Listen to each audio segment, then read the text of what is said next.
अस्सलाम वालेकुम नाज़रीन, प्रोग्राम सियासत और सच के साथ मैं हूं अरसलान खालिद। आज के प्रोग्राम में मैं चाहूँगा कि पहले दो सेगमेंट्स में हम बात करें इस वक्त जो मुल्क का सियासी मंजरनामा है, आम इंतखाबात की जानिब हम बढ़ रहे हैं और ऐसे में हम देख रहे हैं कि मुख्तलिफ जलसे जुलूस, कैंपेन्स, चीज़ें, बयानात, ये तमाम तर चीज़ों का एक सिलसिला जारी है। लेकिन अदालत से बहुत सारे जो लोग हैं, जो कैंडिडेट्स हैं, उनको इलेक्शन लड़ने की इजाज़त आज मिली है, जिनका बज़ाहिर इलेक्शन में कॉन्टेस्ट करना हमें उस तरह से नज़र नहीं आ रहा था। सुप्रीम कोर्ट की जानिब से ये कहा गया कि इलेक्शन लड़ना बुनियादी हक है और बग़ैर कानून कैसे किसी को महरूम किया जा सकता है। फिर ये भी कि मफरूर होने की बुनियाद पर किसी को इलेक्शन से रोका नहीं जा सकता। और फिर कई नाम हैं जिनको इलेक्शन लड़ने की इजाज़त दी गई है। अब बहुत कम दिन बाकी हैं 8 फरवरी में, और नून लीग जो है, जिसके हम हवाले से काफ़ी सवाल करते रहे, बात करते रहे, वो कल अपना मंशूर पेश करने का उन्होंने ऐलान किया है। पाकिस्तान पीपल्स पार्टी पहले से ही अपना मंशूर पेश कर चुकी है और बाकी जमातें हमें उस तरह से उतनी एक्टिव शायद नज़र नहीं आ रही। और बिल्कुल आम इंतखाबात से पहले जब हम देख रहे हैं कि कोयटा शहर में भी दफ़ा 144 नाफिज हो जाती है, तो फिर इलेक्शन एक्टिविटी और चीज़ें किस तरह से चलेंगी। फिर दहशतगर्दी के हवाले से भी बहुत सारे सवालात हैं, लॉ एंड ऑर्डर की सिचुएशन है, और इस सब में ही हम आम इंतखाबात की जानिब बढ़ रहे हैं। मैं चाहूँगा ज़रा इस पूरी सूरत हाल पर आज के प्रोग्राम में हम तफसील से बात करें। इसके साथ साथ मैं चाहूँगा प्रोग्राम के लास्ट सेगमेंट में हम कुछ बात करें जो इंटरनेशनल कोर्ट ऑफ जस्टिस की जानिब से हमने माजी में भी इसको डिस्कस किया था। नस्ल कुशी का मुकदमा चलाने का ऐलान बाकायदा तौर पर किया गया है, और मैं चाहूँगा प्रोग्राम के लास्ट सेगमेंट में हम ज़रा कुछ इस हवाले से बात करें। इस वक्त हमें प्रोग्राम में ज्वाइन कर रहे हैं नासिर बेग चुगताई साहब, सीनियर सहाफ़ी हैं, तज्ज़ियाकार हैं। बहुत शुक्रिया सर आपके वक्त का। जाहिद गशकोरी साहब हमें प्रोग्राम में ज्वाइन कर रहे हैं, सीनियर जर्नलिस्ट और एनालिस्ट हैं। आमिर इलियास राना साहब भी सीनियर जर्नलिस्ट और एनालिस्ट हैं, प्रोग्राम में हमारे साथ हैं। बेग साहब, गुफ्तगू का आगाज़ आपसे करते हुए, बयानात अपनी जगह पर हैं। सबसे पहले मुझे ये बताइएगा कि किस तरह से देखते हैं इस वक्त जो सुप्रीम कोर्ट की जानिब से बहुत सारे लोगों को, जिनको पहले इजाज़त नहीं थी इलेक्शन लड़ने की, उनको इजाज़त दी गई है, और फिर ये कहा गया है कि बग़ैर कानून कैसे महरूम किया जा सकता है। इलेक्शन लड़ना सबका बुनियादी हक है। कैसे देख रहे हैं ये बड़ा अनएक्सपेक्टेड एक सारा मामला और बहुत सारे लोगों को इजाज़त मिल जाना, कितना एक पॉजिटिव स्टेप फॉरवर्ड है जब हम इलेक्शंस की जानिब बढ़ रहे हैं? नहीं, मेरा ख्याल है उसका सवाल बहुत मुतल्लिका है कि इश्तिहारी वजीफों को नॉमिनेशन रिजेक्ट करना कहाँ पर लिखा है, किस जगह पर लिखा है, कौन सा कानून है। या मुझे याद है कि जब पीपल्स पार्टी इंतखाबात लड़ रही थी तो 15-20 लीडर उनके जेल में थे, मौलाना कौसर नियाजी, अब्दुल हफीज पीरजादा वगैरह सब। और ये लोगों ने भी इंतखाबात में हिस्सा लिया था, तो कोई तो गुंजाइश थी ना, कोई तो वजह थी। यहाँ पर बात ये आ रही, बल्कि आज कोर्ट ने बड़ा स्ट्रॉन्ग एक पॉइंट ऑफ व्यू लिया है जस्टिस अफसर मिनुल्लाह ने। ये क्या हरकत है कि एक ही पार्टी के खिलाफ काम हो, एक ही पार्टी के खिलाफ इकदाम हो रहे हैं। ये एक बहुत स्ट्रॉन्ग पॉइंट ऑफ व्यू है उनका, जो आपको भी फील हुआ होगा। मेरा अपना ख्याल ये है कि बड़ी रिलीफ मिली है पीटीआई को। बहुत ज़्यादा उनके पास बहुत अहम उम्मीदवार नॉमिनेशन उनका रेस्ट हुआ है। सनम जावेद हैं, चले चौधरी, परवेज लाइफ कह रहे हैं आप, मेजर ताहिर हैं, शौकत बसरा भी ज़ाहिर दौर में थे। लेकिन इसका असर आगे भी होगा, जो आगे केस आएंगे उन पर भी होगा। ओवरऑल जो आपने कहा इंतखाबात की फिजा, ये फिजा तो बहुत कम नजर आ रही है। बहुत से इलाकों में बैनर नहीं है, पोस्टर नहीं है, पोलिंग स्टेशन बनना शुरू होंगे, पोलिंग कैंप भी नजर नहीं आ रहे हैं। और वो मेरा ख्याल है पीटीआई के पास भी वो उम्मीदवार नहीं जो पहले थे, वो भी हिजरत कर चुके हैं, मेरा अपना अंदाजा। तो देखिए, इंतखाबात तो 8 फरवरी को हैं।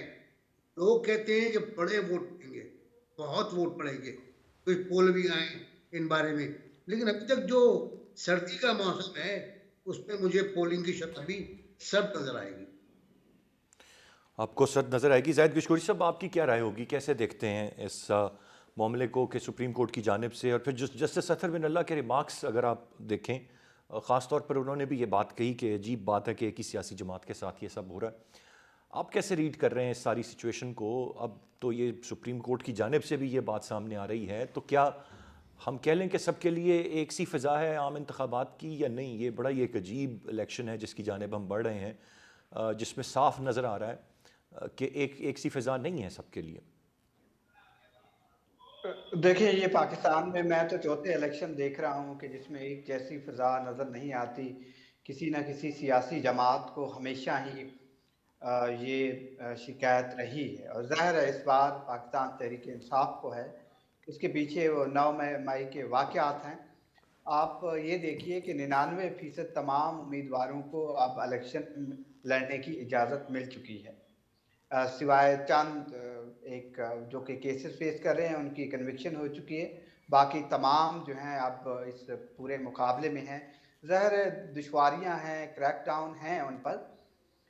इसके पीछे एक बैकग्राउंड है और मुझे ये बढ़ता हुआ नज़र आ रहा है। ये आप देखिएगा, हो सकता है कि ये इलेक्शन से पहले ही 1 दिन 2 दिन पहले हो सकता है मिलिट्री कोर्ट से ऑर्डर आ जाएं, सजाएं हो जाएं कुछ लोगों को जो इलेक्शन कॉन्टेस्ट कर रहे हैं। तो अभी इन आने वाले 10-12 दिनों में और आपको काफ़ी चीज़ें नज़र आएंगी, जिससे 9 मई के वाक़यात जो हैं आपको लोगों को सज़ा भी हो सकती है।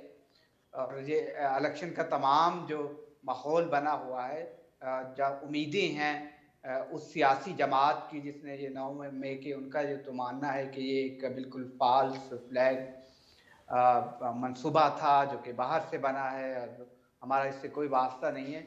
अब अदालतों ने इस पे फैसला करना, इस पे एक लंबी डिबेट है। उनकी ये बातें तो आज साबित हो गई कि 99% अब उम्मीदवार मैदान में हैं। देखना है माहौल क्या गर्म होता है या ठंडा होता है वोट डालने का।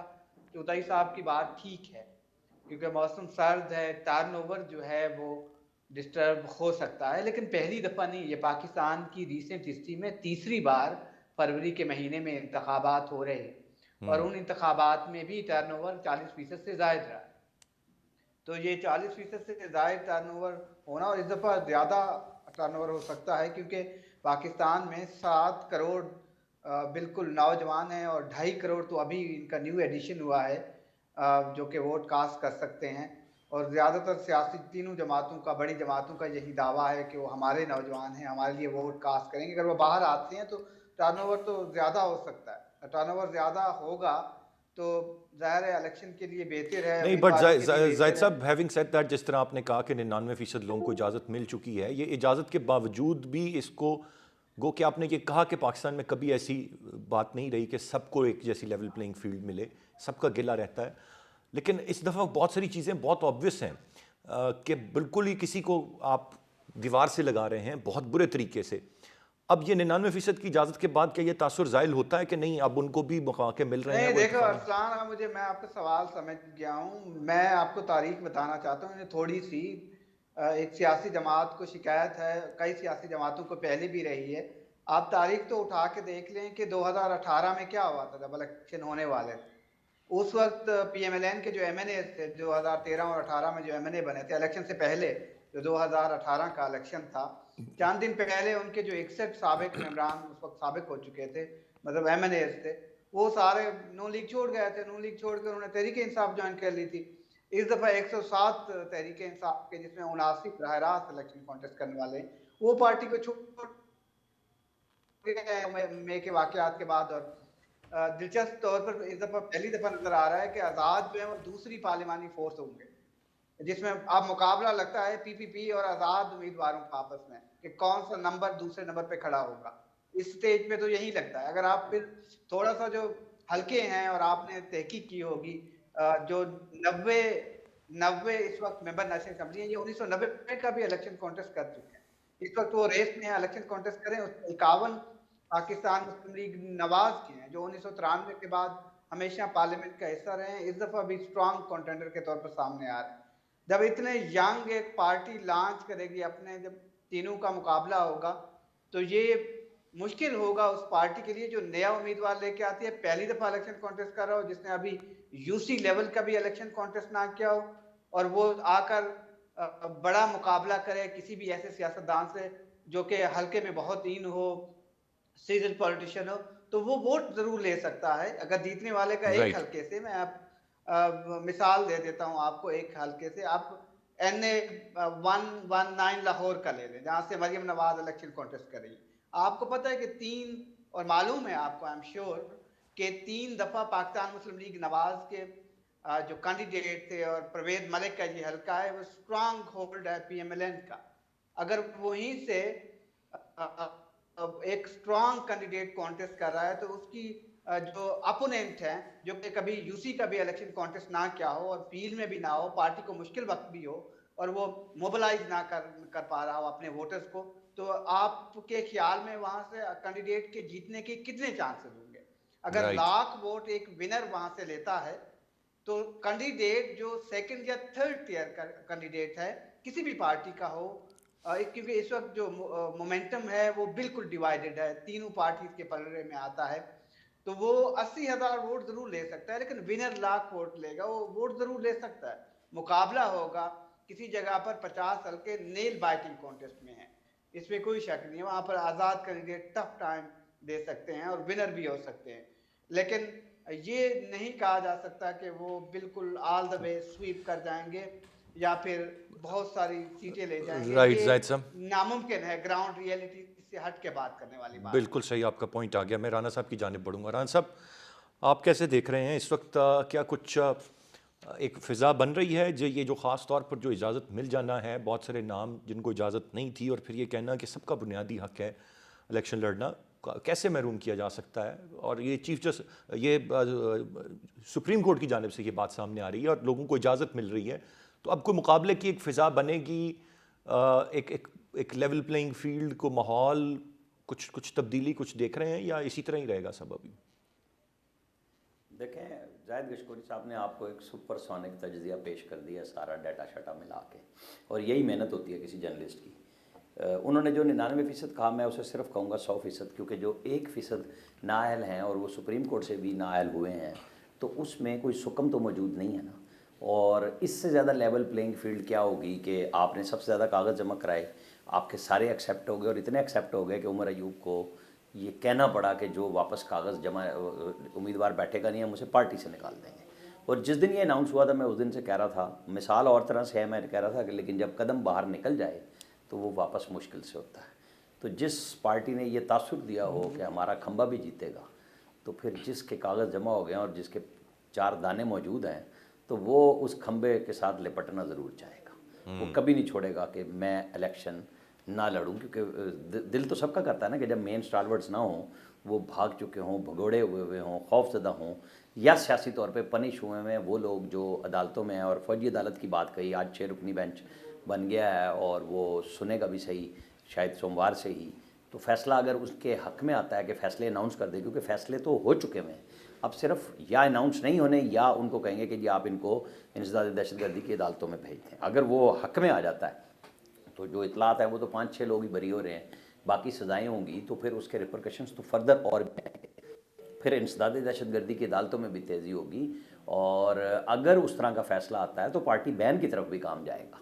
ये इतना छोटा काम नहीं है कि हम इसको सिर्फ इस तरह ले लें कि अगर सज़ाएँ हो गई तो वो पार्टी पाकिस्तान की सालमियत के लिए ख़तरा बनती हुई आपको और हमें अमली तौर पे नज़र आ रही होगी। फिर अगले एक्शन शुरू हो जाएंगे, और बिल्कुल क्रैकडाउन जो है वो मौजूद है। और चूँकि उन्होंने कहा है कि इतवार को लोग निकलें, अब ये बात होगी कि देखें 25 मई को लाहौर में तो कहते हैं ना जी, पंजाब में शहबाज शरीफ की गवर्नमेंट थी, क्रैकडाउन हो गया, तो खान साहब सवाबी में कई घंटे इंतज़ार करते रहे, 6-7 हज़ार से ऊपर मजमा नहीं बढ़ा था उनका।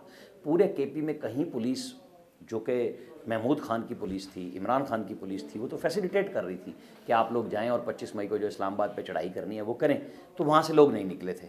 अब वो अलग बात है कि आप कहें कि जी 9 मई के बाद, 9 मई के बाद तो रियासत के साथ आपकी लड़ाई शुरू हुई है ना, तो रियासत जान रहे हैं और आप जान रहे हैं। मुझे लग रहा है कि ये जो लेवल प्लेइंग फील्ड ढूंढते हुए अगर कल परसों इतवार को ये नुकसान हो गया कि पीटीआई के लोग ना निकले, तो ये कहीं खान साहब जज्बात में आके, क्योंकि पहले तो वो असम्बलियों से निकले थे, कहीं इलेक्शन का बाइकाट ना कर दें, वो बड़ा सोच रहे हैं ताकि इल्ज़ाम लगाया जा सके, देखें जी कि हमें तो लेवल प्लेइंग फील्ड नहीं मिल रही, हमें निकलने नहीं दिया जा रहा। भाई आपके लोगों को आना चाहिए, सियासी जमातों पर इब्तला का वक्त आता है, अल्लाह करे कि किसी के ऊपर ना आए, लेकिन पीपल्स पार्टी हो, नून लीग हो, सब ने अपने अपने अदवार में मुख्तलिफ तरह के शिकंजों में अपने आप को कसवाया है। और उसके अंदर से 2-2 साल के बाद जमानतें हुई हैं। यहाँ तो दर्जन भर जमानतें मिनट मिनट में मिलती हैं, 2-2 दिन बाद गुड टू सी यू बुला के सुप्रीम कोर्ट आपको भेजती है। आज अतर मिनल्ला साहब ने कहा कि लगता है कि एक ही पार्टी के साथ हो रहा है। अतर मिनल्ला क्या जुडिशरी में नहीं थे 2018 में? उस वक्त एक पार्टी के साथ जो कुछ हो रहा था मुझे कोई फिक्रा नहीं मिला, क्योंकि उन्हीं का फिक्रा था कि जी इनकी तो बड़ी फ़ैन फॉलोइंग है हाई कोर्ट में, जब वो कह रहे थे। तो ये फिक्रे होते हैं, फिर वो आपकी पसंद और नापसंद हम कहना नहीं चाहते। अच्छा राना साहब आती है कि जब हम किसी से देखते आए तो राना फिर साहब ये चीज़ें आती हैं। लेकिन आपको सुप्रीम कोर्ट ने बहुत बड़ा लिवरेज दिया है कि तमाम उम्मीदवारों को, इवन चौधरी परवेज इलाही के ऊपर भी उन्होंने ये मेहरबानी की है कि आपके एक्सक्लूसिव 3 अकाउंट में से अगर वो चाहते तो तीनों पर रिजेक्ट करते। अच्छा राना साहब, मुझे एक बात जो चीज़ मैं जानना चाहूँगा, क्या ये फैक्ट नहीं है? मतलब देखें, आप अपना तज्जिया रख सकते हैं, मैं अपना रख सकता हूँ, जो हुआ गलत हुआ, 9 मई रियासत के साथ टकराना, ये सारी बातें अपनी जगह पे, लेकिन एक हकीकत के अवाम में एक ख़ास हद तक उनकी सपोर्ट तो उस जमात की, आप जमात को ख़त्म कर दें, जो मर्ज़ी कर दें, एक सपोर्ट तो बहरहाल मौजूद है। क्या उससे भी आप डिनाई कर देंगे कम्प्लीटली कि बहुत सारे लोगों के दिलों में तो घर कर बैठे हैं ना वो, और वो उनके साथ हैं, इसमें तो कोई दूसरी राय नहीं है? मैं आपके तज्जिए को पसंद करता हूँ, लेकिन अपनी राय देने का हक रखता हूँ। यही बात 2018 में थी जब महकमा ज़राअत ईजाद हुआ था। 50 से ज़ायद लोगों के कागजात नामजदगी होने के बाद आखिरी मरहले पे उनसे निशान वापस दिलवा दिए गए थे, जमा ही नहीं कराने दिए गए थे।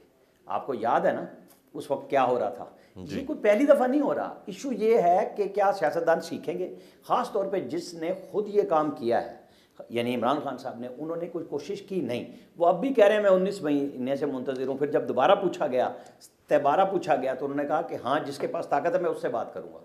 तो भाई फिर सियासतदान के साथ आप बात ही नहीं करना चाहते, आप वोटर से कर रहे हैं, तो फिर वोटर का तो अल्लाह करे। मेरी तो हर प्रोग्राम में ये गुफ्तगू होती है कि 8 फरवरी को वोटर को आना चाहिए, बाहर आना चाहिए, उसे हर जमात को जिसको वो पसंद करता है उम्मीदवार को वोट दे। गुफ्तगू सिलसिला जारी है, एक ब्रेक की जाने पड़ेंगे, ब्रेक से वापस आकर मजीद बात करते हैं, साथ रहिए। Welcome back. एक सब आपसे जानना चाहूँगा, ये एक चीज़ जो हम इतनी ताख़ीर कर रही है ना नून लीग हर चीज़ में, मैं नून लीग की बात करूँगा, ज़ाहिद भाई ने तो खैर फील्ड में भी हैं, चीज़ें देख रहे हैं, बड़ा डिटेल्ड इन्होंने तज्जिया दिया फैक्ट्स एंड फिगर्स के साथ। बेग साहब, नून लीग जिसकी बात ऊपर हो गई हुई है, जिस तरह कहा जाता है चीज़ें, वो हर चीज़ में इतनी ताख़ीर है, बाहर निकलने में ताख़ीर थी, फिर जलसे करने में ताख़ीर थी, फिर रैलियाँ निकालने में ताख़ीर थी, मतलब कुछ चाह ही नहीं रहे वो। अब मंशूर देखें जाके, अब 27 तारीख उन्होंने बहुत पहले से कह दी थी, अवाम से तजावीज़ मांग ली, बड़े नाम हैं इनके पास, इतनी दफ़ा इक़्तिदार में, मंशूर पेश करना, इतनी ताख़ीर, उसमें भी अब जाके मंशूर पेश करेंगे और उसका भी ऐलान करके फिर मंशूर पेश कर रहे हैं, ये क्या वजह है इसकी? मेरे ख्याल इरफान साहब से ताख़ीर हुई है, जाहिर है बहुत दानिश्वर आदमी माशाल्लाह, बहुत सोचते हैं और कब से सोच रहे हैं, ज़ियाउल हक़ के ज़माने से सोच रहे हैं वो, और लिख भी रहे हैं, कॉलम भी लिखते रहे, तो एक दानिश्वर तो वो हैं बहुत बड़े, और दानिश के हिसाब से काम करते हैं। तो पूरा मंशूर उनका ही लिखा हुआ है, कोई कमेटी शमेटी भी थी, और उसको लिखने में ताख़ीर हुई, फिर मंजूरी में ताख़ीर हुई, और अब वो सुनाए कल परसों में ये तय हो रहा था कि कीमतें किस तरह कमी की जाएँ, तेल वेल आटा घी बिजली पानी गैस, इनकी कीमतें कैसे कम की जाएँ।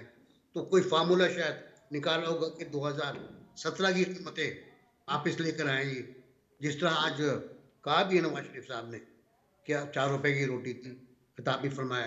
तो लेकिन मेरा अपना ख्याल ये है कि मुस्लिम लीग ने बहुत टैक्टिकली खेला है इसको, बहुत अच्छी तरह खेला है, और आराम से बैठे रहे हैं वो, उनको यकीन है इस बात का, बाहर के अखबार भी लिख रहे हैं, दूसरे भी लिखते हैं कि वो तैयार हैं प्राइम मिनिस्टर बनने के लिए, उनकी तैयारी मुकम्मल है। तो तैयारी मुकम्मल करके आए थे ना, उनकी तैयारी मुकम्मल थी, जिस तरह इमरान खान की तैयारी मुकम्मल थी 2018 में, इसी तरह इनकी मुकम्मल थी। कुछ और लोग भी साइड लाइन पर हैं कि जो लाडले बनना चाह रहे हैं, लेकिन बाहर है एक ही होगा। तो अब सूरत ये बन रही है कि उनको बाहर इसलिए निकलना पड़ा कि एक साहब पहुंच गए और उन्होंने वहाँ तकरीर शुरू कर दी, जुलूस जलसे शुरू कर दिए, एक हाइप खड़ी कर दी, तो इसलिए बाहर निकले और अच्छा निकले, वक्त पे निकले। अभी टाइम बाकी है, अपना पैगाम पहुंचा सकते हैं। लेकिन आप ये गौर करें कि सब कुछ पंजाब में हो रहा है, जी, ये में नहीं हो रहा, ये केपी में नहीं हो रहा, बलूचिस्तान में नहीं हो रहा, और अगर है तो लिमिटेड है। कराची में पीटीआई ने एक जुलूस निकाला सी व्यू पर, अच्छा जुलूस था, लेकिन उसमें वो आपस में लड़ गए, चुनाचे शेर अफजल बरवत को विद्रॉ किया, वहां से वापस बुलाया गया। इसी तरह केपी में झगड़े हुए हैं आपस में, बलूचिस्तान में तो खैर इशू दूसरे हैं। तो मुस्लिम लीग यहाँ मौजूद नहीं है इनमें, इस तरह केपी में उनका कोई अभी तक जलसा नहीं हुआ है। तो जो पार्टी जहां जहां है वो अपने दायरों में खेल रही है, अपने दायरों में उसको सिंध में तो मुझे बड़ा अफसोस हुआ है, अभी तक कराची में वो जलसा नहीं हो पाया जो हम देखा करते थे, 1-2 लाख आदमी का जलसा, वो अब तक नहीं हो पाया। पीपल्स पार्टी ने भी नहीं किया, IMKM ने भी, खैर वो तो बेचारे बहुत पीछे हैं, जमात इस्लामी भी नहीं कर पाई। तो ये एक अलमिया है इस वक्त हमारे साथ कि इलेक्शन कैंपेन जिस तरह होनी चाहिए उस तरह नहीं हुई, और शायद उसकी वजह गालिबन ये भी हो सकती है कि 1000 कुछ के मुकाबले में 3700 आज़ाद उम्मीदवार हैं, उन्हें क्या फिक्र है, उन्हें कहाँ जाते हैं वो। अब जो मसाइल पैदा हो रहे हैं, आप देखें ANP पंजाब में सपोर्ट कर रही है इस्तेकाम पार्टी को। आपने कभी गौर किया ANP और इस्तेकाम पार्टी कहाँ से मिलती है नजरियात? बहुत ज़मीन आसमान का फ़र्क। नजरियात तो खैर छोड़ो, खत्म ही हो गए। पॉलिटिक्स कहाँ से मिलती है, सियासी धारे कहाँ से मिलते हैं, मुझे नजर नहीं आते मिलते हुए। लेकिन ANP लगता ये है कि उसका हर सुबह खुद मुख्तार है। सिंध में वो कुछ और बात कर रहे हैं, पंजाब में कुछ और बात कर रहे हैं, KP में कुछ और बात कर रहे हैं। वो इसी तरह BNP का अपना स्टाइल है बात करने का। तो इस वक्त जो दो पार्टियां बड़ी पार्टियां हैं वो पीपल्स पार्टी है और मुस्लिम लीग है, और मुस्लिम लीग का इस वक्त अपर है, ये आपको कहना पड़ेगा। लेकिन मेरा अपना ख्याल ये है कि जो कुछ भी हम तनाज़ात देख रहे हैं इस वक्त, मुस्लिम लीग ने भी जवाब देना शुरू किया है बिलावल को। बिलावल तो पहले बहुत तकरीर कर रहे थे, अल्टीमेटली जाकर बात फिर वो ही जाएगी आसिफ जरदारी और नवाज शरीफ के पास कि ये दोनों मुफाहमत वाले लोग हैं, मुफाहमत कर लेंगे। अभी तक ना जरदारी ने कुछ कहा है ना नवाज शरीफ साहब ने कुछ कहा है, तो वहीं जाएगी। वरना फिर जहांगीर तरीन प्लस प्लस प्लस प्लस, शायद नहीं पार्टी के बन। जाहिद साहब ये बताइएगा, ये जो मंशूर का मामला है नून लीग के, क्या समझते हैं आप? क्या कोई मतलब कोई इस पे ज़्यादा सोच विचार करके बड़ा रियलिस्टिक मंशूर ला रहे हैं? क्योंकि जनरली तो मंशूर जो हमने देखा है, जिस तरह अभी बेग साहब ने पूरी सियासत का सियासी जमातों की तज्जिया कर दिया, तो मंशूर भी ऐसे ही रहा है। मतलब 2-4 मोटे मोटे मसाइल उठाए, ये कर देंगे वो कर देंगे, मंशूर दे दिया, बात आगे चली गई। अभी इतना सोचा गया, इतना टाइम लिया गया, फिर ऐलान किया गया कल मंशूर दिया जाएगा, तो हम कोई ऐसी तवक्को करेंगे कोई बहुत ही ज़रा कैलकुलेशन करके ऐसा मंशूर लाया जाएगा और फिर उस पर अमल पैरा हुआ जाएगा, इसलिए इसमें इतना वक्त है? देखिए, मंशूर तो पाकिस्तानी सियासत में हमेशा सानवी चीज़ रही है। हमें ग्राउंड पर वो स्टेप देखने होते हैं जो कि कोई भी हुकूमत आकर उठाती है। मंशूर सिर्फ किताबों तक महदूद रहता है। पाकिस्तान मुस्लिम लीग नवाज और ख़ुद नवाज शरीफ फूंक फूंक के कदम उठा रहे हैं और चीज़ों को देखभाल के, वो नहीं चाहते कि जो कंट्रोल अभी तक उनकी पार्टी को हासिल है और ये 8 फरवरी तक रहता है, तो वो उम्मीद कर रहे हैं कि उनको सेंटर में हुकूमत बनाने का एक मौका मिलेगा और ये एक बेहतरीन मौका होगा उनके लिए। शायद उनके सियासी कैरियर के लिए ये पीक हो और उसके बाद उनको मौका ना मिले। लेकिन मंशूर तो तमाम पार्टीज़ के आए हैं।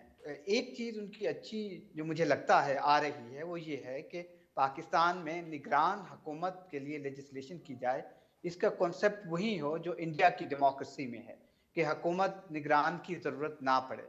ये एक ऐसा यूनिक वो है, अगर वो हुकूमत बना लेते हैं और फिर इस पर कानून साजी हो जाती है तमाम सियासी जमातों की जो कि पार्लियामेंट का हिस्सा होंगी, उनसे मिलके, तो ये एक अच्छी बात होगी।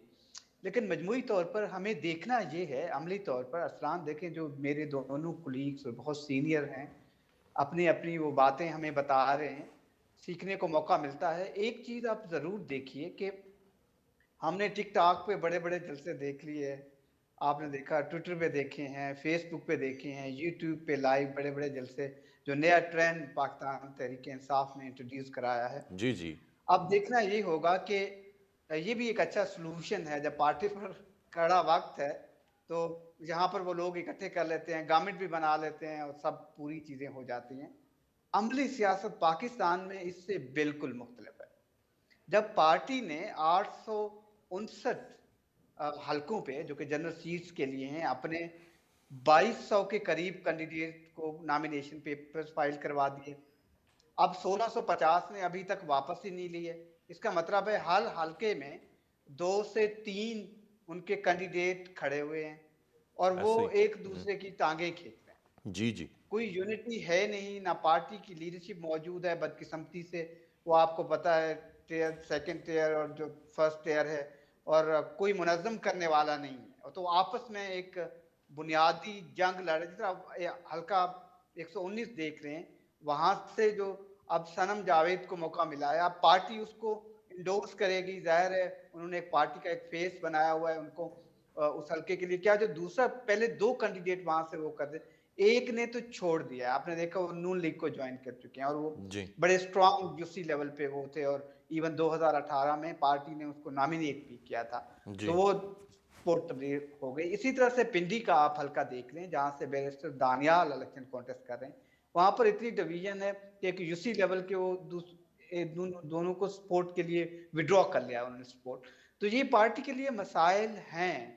इसी तरह से जाहिर है नून लीग पे, लेकिन वो इनको मौका मिला है। अब तो मुझे लगता है कि ये पीपीपी और नून लीग का आपस में सेंटर में हुकूमत बनाने के लिए जंग हो सकती है। दोनों अपॉर्चुनिटी को देख रहे हैं। दोनों जरदारी साहब, नवाज शरीफ जो है वो बिल्कुल ऐसी चीज नहीं बाहर बताना चाहते, या आवाम को, या अपनी कैंपेन के जरिए, कि जिससे पता चले कि कौन कहाँ कैसे खड़ा है। तो वो मौके की तलाश में है। और मुझे लगता है कि जो पोस्ट इलेक्शन सिनेरियो होता है 72 घंटे का, और लग रहा है कि आज़ाद कैंडिडेट काफ़ी तादाद में चांसेस हैं, तो पाकिस्तान पीपल्स पार्टी ने एक होप सी बनाई हुई है कि वो उन कैंडिडेट्स को हासिल कर लेंगे, वो इलेक्शन जीत के आ जाएंगे, उनको मौका मिल सकता है सेंटर में। ये सियासत में जाहिर है एक टाइमिंग बड़ी इंपॉर्टेंट होती है, और जरदारी साहब का एक अच्छा तजर्बा रहा है रिसेंटली। आपने देखा होगा 2-3 इलेक्शन में कि वो अच्छे कैंडिडेट को कर लेते। लेकिन इस दफा सियासी जमातें कमजोर हैं। आपने देखा 2-3 नई सियासी जमातें आ गई पैरेलल। अब 4 पार्टी हर सूबे में खड़ी हुई हैं। जिस तरह से बाप पार्टी का रोल आपने देखा बलूचिस्तान में, एमकेएम दोबारा स्ट्रांग हो गई है कराची में। आप फिर देखिए जो पार्लियामेंटेरियन है पीटीआई की, परवेज खटक की, वो काफी मोबिलाइज कर रहे हैं। फिर पंजाब में आईपीपी पार्टी आ गई है। तो ये वो पुराने पुराने सियासतदान मौजूद हैं जो कि बड़ा वो गेन कर सकते हैं मोमेंटम। लेकिन आईपीपी शायद कामयाब ना हो राइट। आजाद कैंडिडेट को हासिल करने में, क्योंकि आजाद कैंडिडेट हमेशा, आपने भी देखा, मेरे दोनों सीनियर्स से हम सुनते हैं कि वो सेंटर में उनके पास आ जाते हैं मेजॉरिटी में, जो कि हुकूमत बनाने की पोजीशन में ऐसे ही होते है हैं। जी, बिल्कुल। तो इसलिए आप बेट नहीं कर सकते तहरीके इंसाफ के जो सपोर्टेड कैंडिडेट हैं, जिनको बैक हासिल है पीटीआई की, कि वो वाकई ही पार्टी के साथ खड़े होंगे। जी हाँ, कि खैबर पख्तूनख्वा से शायद, मुझे तो लगता है कि पार्टी को अभी तक रियलाइज नहीं हुआ कि party it stand know where.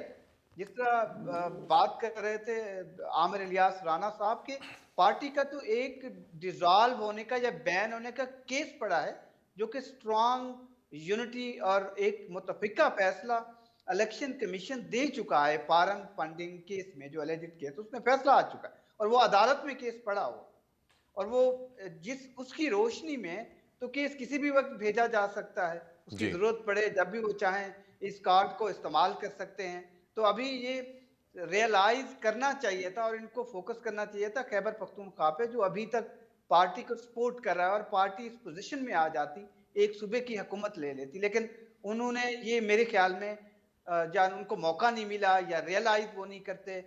Still वो उस दुनिया में रहते हैं कि ठीक आप हम हुकूमत बना लें तो बड़ा मुश्किल है, मुझे लगता है अमली तौर पर।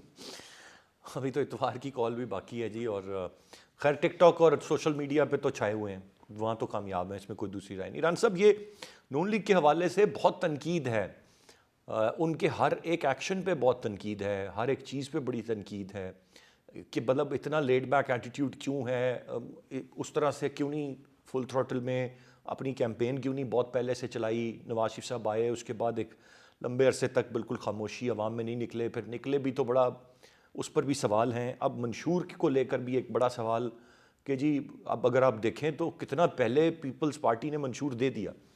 ये क्या आपके पास तो ज़्यादा खबर होगी नून लीग के कैंप में, क्या कोई बहुत गहराई में सोचा जा रहा है कि किस तरह का मंशूर लाना है और फिर बिल्कुल मिनोअन उस पर अमल पैरा होना है, इसलिए इतना सोच विचार और इतनी ताख़ीर है? मेरा ख्याल है कि अमली तौर पे हमारे यहाँ मंशूर की वैल्यू कोई नहीं है। लोग पार्टी के साथ चल रहे हैं और पार्टी लीडर के साथ चल रही होती है, अदरवाइज़ ख़त्म हो जाती है। अब लीडर इमरान खान अंदर है और कुछ भाग गए, कुछ तितर बितर हैं। हालात जाहिद गशकोरी साहब ने ओवरऑल बता दिया आपको। तो जब नवाज शरीफ आए 21 अक्टूबर को, तो आपको पता है ना कि जो कुछ उनकी पार्टी के साथ हुआ, इसके बावजूद जब उन्होंने अपनी बेटी के साथ गिरफ्तारी दी थी, अपनी पार्टी को बचा लिया, उन्होंने वोट बैंक को भी बचाया, वो जीत भी गए थे। फिर RTS बनाया गया, फिर उसको बिठाया गया और इनको हराया गया। आपको पता है कि पिछली दफ़ा फ़ौजी जवान पोलिंग स्टेशन के अंदर भी मौजूद थे और उसी पे ठप्पे का इल्ज़ाम आया। और इस दफ़ा फ़ौजी जवानों का कल नोटिफिकेशन हुआ है जिसमें कहा गया है कि वो सिर्फ हसास जो पोलिंग स्टेशन होंगे उनके बाहर मौजूद होंगे, यानी अदरवाइज़ वो वैसे ही होंगे जैसे मुहर्रम पे या किसी भी अमन व अमान के मामले पे फ़ौजी गाड़ियाँ गश्त करती हैं, लेकिन वो सामने नहीं आते लोगों के कि जहाँ ज़रूरत होगी वहाँ आएंगे। तो ये एक अच्छा कदम हुआ कि वरना ये तो PTI तो जिससे मुस्तफ़ीद हो चुकी है, जिस जवान के ठप्पे से इन्होंने तो कह देना था ओहो हमें तो पता है, और उन्होंने ये 1 मिनट नहीं लगाना था इस बात पे कि जी ये वही काम करेंगे जो हमारे लिए किया था, क्योंकि उनको इसमें कोई आर नहीं है कि हम किस इदारे के साथ क्या सलूक करने जा रहे हैं, चाहे वो फॉरेन फंडिंग का हो या जैसे मैंने कहा फ़ौजी अदालतों के बाद। ये चीज़ें बिल्कुल सामने हैं कि ये इस्तेमाल होनी है, ये इसीलिए मौजूद है, इसीलिए फ़ैसले भी होने जा रहे हैं। ताख़ीर ज़रूर हो रही है, हम सब आप भी कहते हैं कि जी भाई प्रेस कॉन्फ्रेंस से बहुत कर ली, जो बरी होने हैं उन्हें बरी करें, जो जिनकी सज़ाएँ बनती हैं उनको सज़ाएँ दें, क्योंकि ये 9 मई बहुत हो गया। क्योंकि फॉर्मेशन कमांडर 2 दफ़ा कह चुके, कोर कमांडर हर महीने रिएट्रेट मुख्तलिफ अंदाज में इस सिचुएशन पर करते हैं, प्रेस कॉन्फ्रेंसें हुई हैं, बातें हुई हैं। अब आप नवाज शरीफ के ऊपर चूँकि आ रहे हैं तो उनका ज़्यादा वक्त गुजरा इस बात पे कि टिकट होल्डर कौन होने चाहिए। ये जो PTI के साथ आज हालत हुई है कि इतने कैंडिडेट हर हल्के में मौजूद हैं कि परेशानी है, तो वो नवाज शरीफ को पहले भी पता था। आप और हम अगर 2018 और 13 के इलेक्शन पे चले जाएं तो टिकट्स बिल्कुल एंड पे ही दिए जाते हैं। बड़ी पार्टियां हमेशा ये काम करती हैं, इसलिए करती हैं कि उनके पास प्रेशर बहुत होता है ताकि बहुत थोड़े लोग बच जाएं जो रिवोल्ट करें या कहें कि जी हम तो लड़ेंगे। आपको पता है परसों नवाज शरीफ ने एक मीटिंग 2 घंटे की ननकाना साहब जाने से पहले, और तमाम जो पॉलिटिकल उनकी लीडरशिप है उसको बिठा के डिवीज़न वाइज कमेटियाँ बनाई कि जहाँ हमारे लोग खड़े हैं उनसे जाके बात करें। कल शहबाज शरीफ ने आपने देखा होगा कि 2 लोगों को राज़ी करके बिठाया जिनकी प्रेस रिलीज जारी की गई, सरगोदा से भी और एक और जगह से, जो लोग कंटेस्ट कर रहे थे कि हम हर सूरत में इलेक्शन लड़ेंगे। तो सियासी पार्टियां इसी तरह करती हैं। अब ये जो हजूम के साथ ले गए हैं ना कैंडिडेट्स को, और अब उनको धमकियां लगा रहे हैं सोशल मीडिया से, ना वो धमकियां मानेंगे और सोशल मीडिया पे वोट नहीं डलना। वोट और सपोर्ट आपको पोलिंग स्टेशन तक पहुँचानी है ताकि पोलिंग बूथ में जाके वोटर वोट डाले। ये PMLN काम कर रही है। पीपल्स पार्टी का सिंध में पूरा नेटवर्क मौजूद है। पंजाब में बिलावल साहब मैं तो समझता हूँ कि शेख रशीद के लेवल पे आ गए हैं, जो कि बहुत अफसोसनाक है कि शेख रशीद को उनकी वालदा के साथ नाजेबा गुफ्तगू पे कलाशनकोफ जाली डाली गई थी और उनको भावलपुर जेल पहुँचाया गया था। और मैं उनसे मिल के भी आया था उस वक्त जब वो उनके साथ ज़्यादती हुई थी। गुफ्तगू की ज़्यादती शेख रशीद करते थे और आज भी वो वही भुगत रहे हैं। वो कहते थे जला दो, घिरा दो, काला काला रसूल सल्लल्लाहु अलैहि वसल्लम का नाम लेके लोगों पे तौहीन मज़हब की गुफ्तगू करते थे। उनको ये नहीं करनी चाहिए थी। उन्होंने हनीफ अब्बासी को सज़ा कराई, आज वो सज़ा से तो बचे हुए हैं लेकिन जेल में गए हुए हैं। ज़मानत हो जाएगी, लेकिन ये चीज़ें हैं जो बिलावल को बहुत जल्दी रीपे करनी होंगी, क्योंकि 8 फरवरी बहुत दूर नहीं है और इन्हें PMLN के साथ ही बैठना है। ये अगर अपोजिशन में बैठते हैं या हुकूमत में बैठते हैं, ये दोनों पार्टियां ताउन करेंगी। जो नासिर बेग साहब कह रहे थे कि जरदारी साहब और नवाज शरीफ बैठेंगे, बैठना ही बैठना है। इस पाकिस्तान को चलाने के लिए कोई एक पार्टी, आप अक्सरियत भी ले आएँ, लेकिन आपको फैसले इज्तिमाई तौर पे करने होंगे ताकि वो पायदार फैसले हों आने वाले सालों के लिए, दिहाइयों के लिए। अब हमें बहुत नए सिरे से काम करना पड़ रहा है। हमारा ट्रस्ट लेवल दुनिया में ज़ीरो हो चुका है। आप ये ना कहें कि जी, मैं अगर कहूँगा कि जी सिर्फ इमरान खान की वजह से, बुनियादी वजह वो है कि जो आपने IMF के साथ किया। हुकूमतें, हमारे बहुत सारे दोस्त कहते हैं कि हुकूमत IMF के साथ मुआहदे नहीं करती थी, पूरे नहीं करती थी, लेकिन इस तरह बिट्रे नहीं किया जाता था। ख़त्म करने की रिक्वेस्ट भी हो जाती थी कि हम नहीं पूरा कर सकते। लेकिन ये जो बिजली डीजल पेट्रोल के ऊपर ड्रामा किया गया था 10-10 रुपये सस्ता करने का, वो एक खिलवाड़ हुआ था जिसका आज तक हम भुगत रहे हैं। राइट, और इससे राना साहब। निकलने के लिए जब आप फैसिलिटेशन काउंसिल बना के बैठे हैं तो वो लोग भी आने वाली हुकूमत के साथ वेट कर रहे हैं कि आप आएँ, जिनके साथ हम बात कर सकते हैं वो एक हुक्मरान होंगे, हम आपको इन्वेस्टमेंट के लिहाज से लाएंगे। वो कोई आपके ऊपर एहसान नहीं कर रहे, वो अपना प्रॉफिट ले जाएंगे। उन्होंने अमेरिकन कंपनियों के साथ पूरा शेड्यूल बनाया हुआ है, उनकी कंपनियों ने दिया हुआ है कि पाकिस्तान के किस हिस्से में क्या चीज़ पे ऊपर आप इन्वेस्टमेंट करेंगे तो आपको कितने अरसे में रीपे होगा और प्रॉफिट कितना आएगा। ये सारा कारोबार होना है, लेकिन वो निगरान हुकूमत के साथ नहीं कर रहे। इवन चाइनीज़ ML1 पे हमारे निगरान वज़ीर आज़म ने पूरी कोशिश की है कि किसी तरह मैं दस्तखत जनवरी के पहले हफ्ते में कर लेता, तो उन्हें सिफारती अंदाज से बताया गया कि ये आपका काम नहीं है, आप सुकून करें, ठंड करें, जब गवर्नमेंट आएगी तो हम उनके साथ करें। राना साहब, आपका पॉइंट आ गया। जो आपने बिलावल साहब की बात की, वो तो मेरे ख्याल से पाकिस्तान पीपल्स पार्टी के अंदर भी दो सोचें मौजूद हैं। एक के बिलावल साहब जो कर रहे हैं वो ठीक कर रहे हैं, इसी की ज़रूरत है इस वक्त। और दूसरा ये जो आपने बात की कि शायद उन्हें दोबारा से सोचना चाहिए और ये चीज़ें नहीं करनी चाहिए। अब क्या सही साबित होगा ये तो वक्त बताएगा। मैं क्विकली, बिल्कुल मेरे पास जो आखिरी चंद मिनट हैं, तीनों आप मौजूद मेहमानों से मैं सिर्फ ये जानना चाहूँगा कि 8 फरवरी की रात या 9 फरवरी कोई सरप्राइज़ या कोई बहुत अनएक्सपेक्टेड चीज़ें बेग साहब आप देख रहे हैं, या जिस तरह से अंदाजे हैं, चीज़ें हैं, ये मामूल के मुताबिक ही सब कुछ इसी तरह ही होता हुआ नज़र आएगा? कैसे फोर्स ही कर रहे हैं इसे आप? मेरा ख्याल है कि 8 फरवरी से पहले जो होना है वो होगा। जो बता रहे थे कि फंडिंग का मसला है, फौजी कोर्स का मसला है, बहुत टाइम है अभी। 8 की रात को कुछ नहीं होना है। अगर 8 की रात को किसी ने कुछ करने की कोशिश की तो फिर ज़ाहिर है मसाइल भी खड़े होंगे, उनके अपने भी मसाइल खड़े होंगे। और जहाँ तक बिलावल का ताल्लुक है, आई एग्री कि जुमले और अल्फाज, उनका चुनाव उसके स्टेचर का नहीं है जिस तरह वो बात करते हैं, उसका नहीं है। लेकिन उनका कारनामा एक ये है कि वो पंजाब से बेदखल पीपल्स पार्टी को किसी हद तक वापस लेकर आए पंजाब में, और पिछला जो कैडर है उसको उन्होंने मोटिवेट किया है, जलसे किए और बड़े जलसे किए हैं, कई बड़े बात कई जलसे किए पंजाब में, ये उनको क्रेडिट जाता है। जाहिद भाई, किस तरह देख रहे हैं आप? कोई अनएक्सपेक्टेड चीज़ें, कोई अनएक्सपेक्टेड नताइज? क्योंकि आपका काफ़ी सारे मामले पर बड़ा डिटेल्ड होमवर्क है, एक एक हल्के को लेकर, चीज़ों को लेकर आप बड़ी तफसील से सारा मामला जानते हैं। तो ये खिलाफ मामूल कोई ऐसी चीज़ हम देखेंगे जो हमें नज़र आएगी 9 फरवरी को, या जिस तरह से अंदाज़े हैं वही चीज़ें आप समझ रहे हैं उसी तरह से अनफोल्ड होंगी और वही हमें नज़र आएगा, या कोई सरप्राइज़ एलिमेंट मिल सकता है जो बहुत सारे लोगों का ख्याल है कि हो सकता है? कुछ हलकों में होगा सरप्राइज एलिमेंट, बिल्कुल मिलेगा। आपको खैबर पख्तूनख्वा से ज़्यादा मिल सकता है, और आपको ये भी मिल सकता है कि अगर नून लीग एक वो होप कर रही है कि उस 90 सीटें लेगी या 100 लेगी, हो सकता है वो 120 सीटें ले जाए। हो सकता है पाकिस्तान पीपल्स पार्टी पूरे सिंध को तो स्वीप लगता है कर रही है, कराची से सरप्राइज दे दे आपको, और इसी तरह खैबर पख्तूनख्वा में आपको सरप्राइज मिले। और बलूचिस्तान में आई थिंक जिस तरीके से एक्सपेक्टेशंस हैं वही होगा। तो बाय एंड लार्ज मामूल की चीज़ें हो सकती हैं, सरप्राइज मुख्तलिफ हलकों से आएंगे, ज़रूर आएंगी। और हो सकता है कि शायद कुछ लोगों के लिए मसाइल भी हों, और जिस तरह से चुगताई साहब कह रहे थे कि जो कुछ होना है वो 8 फरवरी तक ही हो जाएगा, बिल्कुल ऐसा ही है। और वो सरप्राइजिंग इस पहली दफ़ा ये है कि रिज़ल्ट क्योंकि बहुत टाइम उन्होंने मांग लिया है, जो कि अच्छी बात है। ये दुनिया की अच्छी डेमोक्रेसीज में ऐसा ही होता है कि ज़रूरी नहीं कि आप 12 बजे तक अपने रिजल्ट दे दें, आप टाइम लें और वेल कैलकुलेटेड रिस्पांस हो। इस दफ़ा तो कानून ने भी कवर कर दिया है कि जहाँ पर पहले तो ये था कि आपको इंटरनेट के ज़रिए रिजल्ट ट्रांसमिशन करनी है, इस दफ़ा मैनुअल भी आप कर सकते हैं। तो कानूनी सब चीज़ें कवर हैं।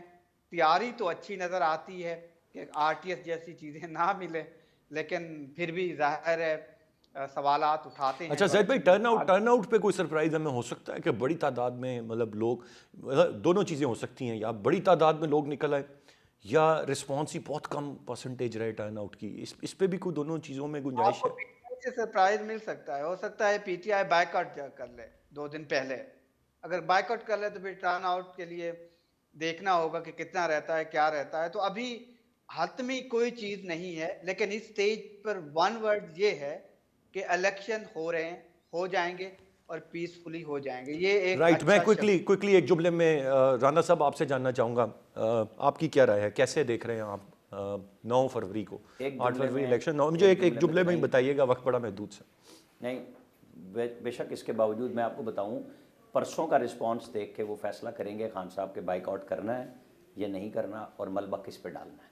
और जो बात हो रही थी निगरान हुकूमतों की, आप ध्यान में रखिएगा, आज़ाद कश्मीर में हमारे पास ये काम मौजूद है, वहाँ पे निगरान हुकूमतें नहीं बनती, इलेक्शन कमीशन काबू कर लेता है। यहाँ पे भी जिस तरह नैब से डर के डस के फिर तब्दीली की गई, इलेक्शन कमीशन को आपको एम्पावर करना पड़ेगा और सब चीज़ों को ज़ीरो करना पड़ेगा। उसके लिए आने वाली पार्लियामेंट का किरदार बड़ा अहम होगा। तीनों इंतहाई मेरे मौजूद मेहमान, बहुत शुक्रिया आपके वक्त और इंतहाई कीमती तज्जिए का, जिस पे बड़ी तफसील से हमने सारी की सारी सिचुएशन पर बात की, जो इस वक्त की मौजूदा सूरत हाल है और आने वाले वक्त में क्या सूरत हाल हो सकती है। मैंने प्रोग्राम के आगाज़ में कहा था कि लास्ट सेगमेंट में हम बात करेंगे इंटरनेशनल कोर्ट ऑफ जस्टिस, जिसमें जब ये साउथ अफ्रीका के वकला ने मामला दायर किया था तब से हम उस पर बात करते आ रहे हैं। लास्ट सेगमेंट में भी हम उस पर कुछ बात करेंगे, साथ रहिए जी। Welcome back. बात करेंगे कुछ इस वक्त आलमी अदालत का इसराइल के ख़िलाफ़ नस्लकुशी का मुकदमा चलाने का जो ऐलान है इस सारे मामले पर, और ये फ़ैसला आया है और कहा गया कि जिस तरह से वाज़े तौर पर नस्लकुशी का ये मामला है और इसराइल जो है वो शहरियों पर, हॉस्पिटल्स पर, तमाम जगहों पर, मतलब जो जंग के भी कुछ असूल होते हैं जो पूरी दुनिया में रवा रखे जाते हैं, लेकिन इसराइल उनमें से भी किसी असूल पर कारबंद इस वक्त नहीं है और हर वायलेशन जो पॉसिबल वायलेशन है वो इस वक्त की जा रही है। मैं चाहूँगा ज़रा कुछ इस मामले पर हम बात करें। ब्रिगेडियर रिटायर्ड गज़नफ़र साहब हमें प्रोग्राम में ज्वाइन कर रहे हैं बात करने के लिए। सर वेलकम कहूँगा आपको। हम कवर करते आ रहे हैं, बात करते आ रहे हैं मुसलसल जो फ़लस्तीन की सूरत हाल है, इस मामले को भूलना भी नहीं चाहिए। गो कि ये सिर्फ अभी एक मुकदमा चलाने का ऐलान है, एक फ़ैसला है, बट किस हद तक वो कि इसका खैर मकदम किया गया है, बट कितना खुशाइंद है या कितना डिफरेंस क्रिएट कर सकेगा आपके ख्याल से? बहुत बहुत शुक्रिया। बिस्मिल्लाहिर्रहमानिर्रहीम। मैं एक इजरायली एडवाइज़र हैं पुराने शावन पेरेस, उसकी मैं स्टेटमेंट पढ़ रहा था, उसको रेफ़र करूंगा क्योंकि इसराइल के ख़िलाफ़ ही मुकदमा है। साउथ अफ्रीका ने मुकदमा किया हुआ है और साउथ अफ्रीका ने बहुत कॉम्प्रिहेंसिव 82 पेज डॉक्यूमेंट जो पेश किया था, उसके ऊपर उनके वकीला ने जो मुकदमा लड़ा है उसमें उन्होंने हर चीज़ को जो है वो सामने तश्तरी में रख दिया। अब जो शामिल पेरिस है वो ये कहता है कि जी ये जो आईसीजे है, this is a kangaroo court और we are not going to listen to the decision of ICJ और हमें अपने लिए जो कुछ करना होगा हम करेंगे। एक तो ये इंडिकेट करता है और इस किस्म की बात जो है इजरायली डिफेंस मिनिस्टर ने भी, नेतन्याहू ने भी पिछले दिनों हेराट्स में रिपोर्ट हुआ था, उसने भी इसी किस्म के रिमार्क्स दिए थे आईसीजे के बारे में जी। अब आईसीजे जो है उसने आपको पता है कि मुकदमा उन्होंने कहा कि जी इट हैज़ अ जुरिसडिक्शन वो इस मुकदमे को सुनने की, और उसका जो अभी शॉर्ट टर्म जो चीज़ें आई हैं उसमें तो उन्होंने बड़ी मिक्स करके चीज़ दे दी है कि पहली बात तो ये है कि असल में तो अगर कोर्ट की रूलिंग जो है, क्योंकि ये कोर्ट जो है ना, याद रखिएगा ये सिर्फ कानूनी नहीं है, इसका इफेक्ट जो है वो डिप्लोमेटिक भी है और पॉलिटिकल भी है, और दूसरा जो है इसका जो भी डिसीजन है वो बहुत बड़ी मॉरल स्टैंडिंग पे जो है वो बेस करता है। अब आईसीजे ने जो साउथ अफ्रीका ने इमरजेंसी मैयर्स जो डिमांड किए थे उसमें उन्होंने ये कहा था कि जी आप ये मिलिट्री ऑपरेशन सस्पेंड करें, और ये जो एक्ट्स ऑफ जेनोसाइड हो रहे हैं, दो चीज़ें उसमें थी, एक था जो acts of genocide Israeli army और इसराइल कर रहा है, और दूसरा था इंसाइटमेंट टू जेनोसाइड जो हो रही है, और तीसरी चीज़ थी ह्यूमैनिटेरियन एड जो लेके जानी है। अब इंसाइटमेंट जेनोसाइड तो कर रहा है आईडीएफ और इसराइल कर रहा है, इंसाइटमेंट टू जेनोसाइड देखेंगे तो इसराइल के वॉर मिनिस्टर भी हैं, और इंसाइटमेंट टू जेनोसाइड में अमेरिका का भी रोल आ जाता है, क्योंकि जो बाइडन जो हथियार जिस तरह जा रहे हैं वो है वो चीजें जो जेनोसाइड को इंसाइटमेंट में आती हैं, और इसका इफेक्ट जो है सिर्फ इसराइल पे नहीं बल्कि अमेरिका को भी होकर जाना है, यूएन के अंदर भी ये डिसीजन जाता है, यूएन सिक्योरिटी काउंसिल के अंदर भी ये डिसीजन जा सकता है। इसराइल अमेरिका पहली दफा 3 दफा वीटो कर चुका है सीज फायर, तो अभी भी जो डिसीजन कह रहा है इस वक्त जो चीजें सामने आ रही हैं उसमें सीज फायर कराने के लिए कोई नहीं कहा जा रहा। एग्जैक्टली ये सर मेरा पॉइंट भी ब्रिगेड साहब यही था कि गो कि ये मामला अब नस्ल कुशी का, और हम रिलेट कर सकते हैं कि साउथ अफ्रीका ने खुद नस्ल कुशी का मामला फेस किया हुआ और जो सारी सूरत हाल रही है। अब ये जो आपने सीज़ फायर की बात की ब्रिगेड साहब, ये किस तरह से मुमकिन हो पाएगा, क्योंकि ये जो नस्ल कुशी है अब तो आलमी अदालत इंसाफ ने भी कह दिया, लेकिन मुसलसल की जा रही है, हर रोज़ाना की बुनियाद पर सैकड़ों हलाकतें हो रही हैं। तो बाय द टाइम ये इस पर कुछ अमली तौर पर कदम उठाया जाए और ये ख़त्म ही कर दें बिल्कुल इस पूरी की पूरी नस्ल को, तो फिर क्या बचेगा? उसके लिए दुनिया क्या कर सकती है या क्या करना चाहिए? दुनिया कुछ करना नहीं चाहती, हमें इस चीज़ के ऊपर बड़ा क्लैरिटी होनी चाहिए। दुनिया कुछ नहीं, ये तो साउथ अफ्रीका की एक एफर्ट है जो उन्होंने कर लिए। मुसलमान मुल्क नहीं है, उन्होंने ये टायरनीज देखी हैं, तो इसलिए उन्होंने ये इनिशिएटिव लिया है। दुनिया कुछ नहीं करना चाहती, ना ये आपके जहन से कॉन्सेप्ट निकल रहा है हम लोगों के जहन से कि दुनिया कुछ करेगी। इस जर्मनी जिसने नाइजीरिया में इतना बड़ा जो है वो नस्लकशी की थी और उनके खिलाफ भी केस खड़ा हुआ था, वो अब इस जेनोसाइड को सपोर्ट कर रहा है।